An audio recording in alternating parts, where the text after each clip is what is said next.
All right, this is RocmanRocks from BackStage360. I'm here at Club M15 with Slaves with Tadeo Mike. Say hey, Mike. What's up? This is Tadeo Man.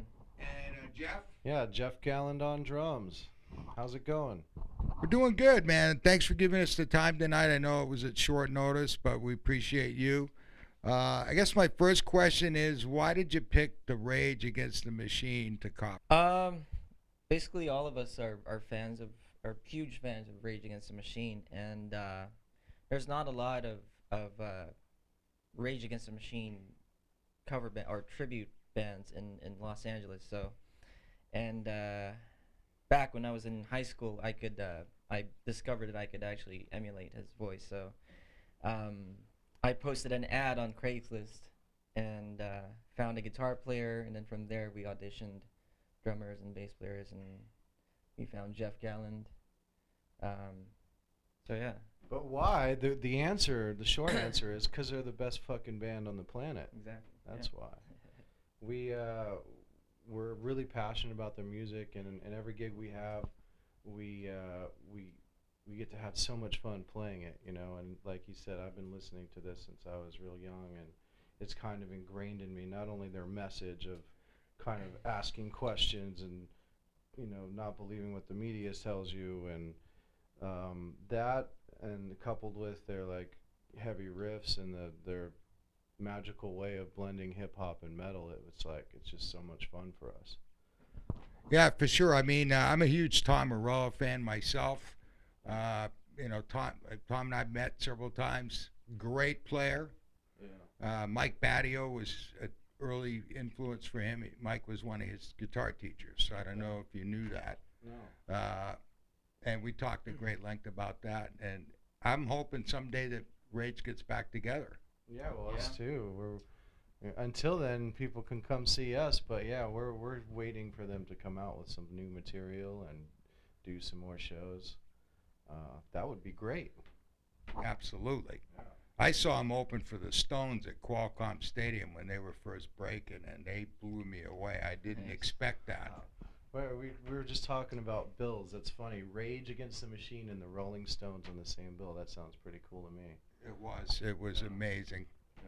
Yeah. 60,000 people were there. Awesome. Wow. Yeah, Nice.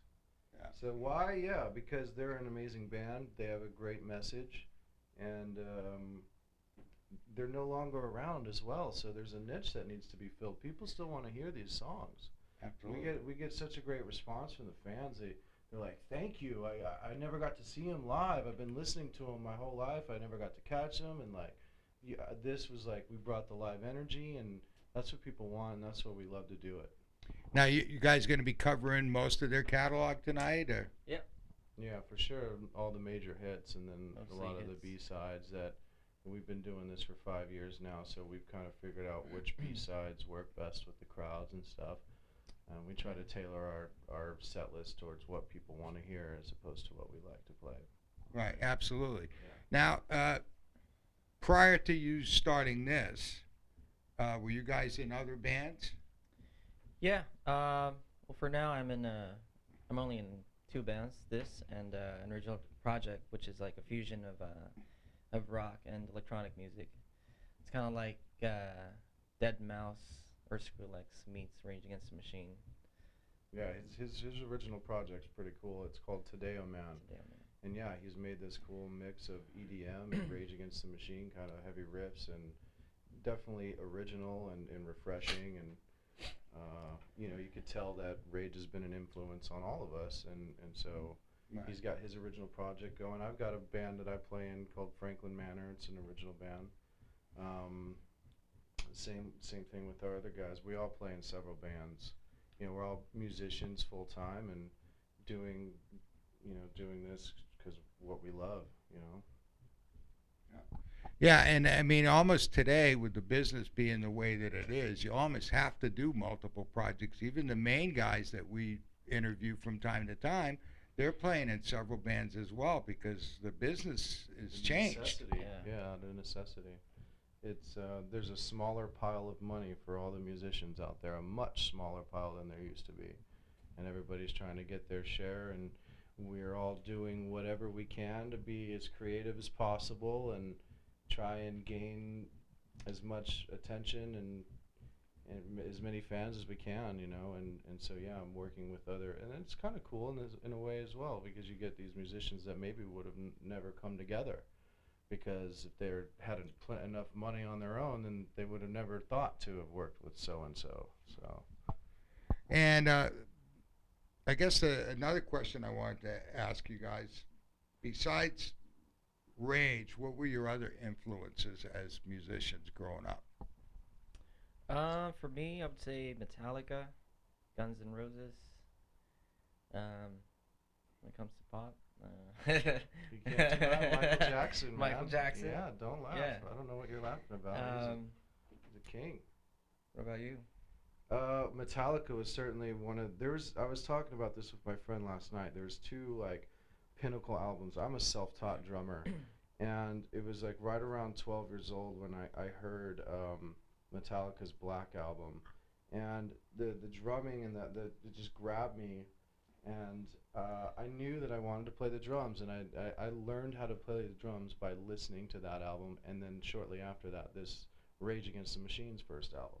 I would literally sit on the end of my couch and pretend I had a drum set there and sit and hit rewind. Nope, you messed that part up. There's two toms there, and then taught myself how to play it. So when later on in life, when I could finally afford a drum set, I was able to sit down and play all of a sudden.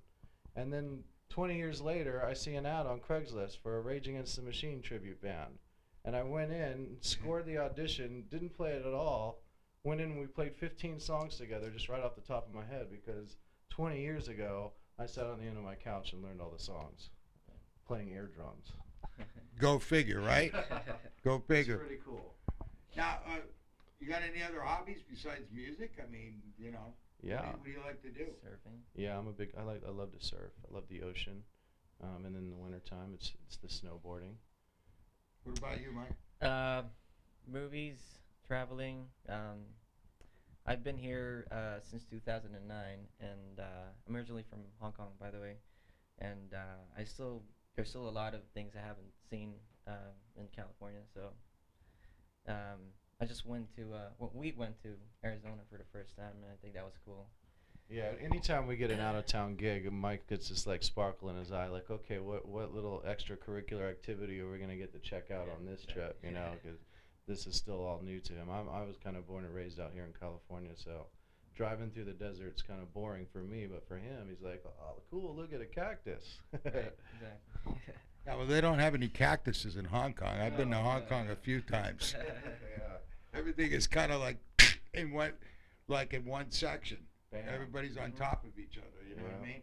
They really are huge American music fans there, though. Yeah, we're trying to put something together and get this band over there. We're gonna be going to Japan. It sounds like in March. So Beautiful, Yeah. beautiful.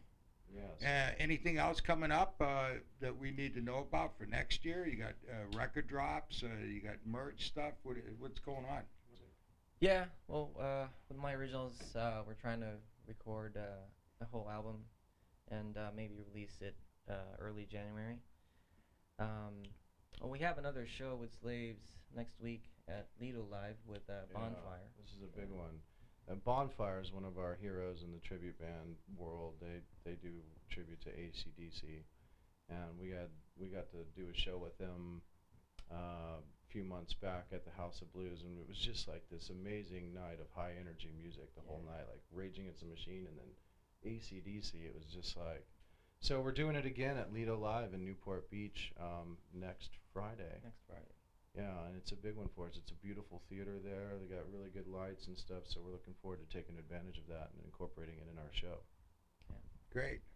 And besides the music and the shows coming up, you guys have a website or Facebook pages that the people can follow you on? We do. It's slavesagainstthemachine.com, and same with Facebook. Yeah, just, everything's Slaves yeah, Against the Slaves Against Machine. the Machine.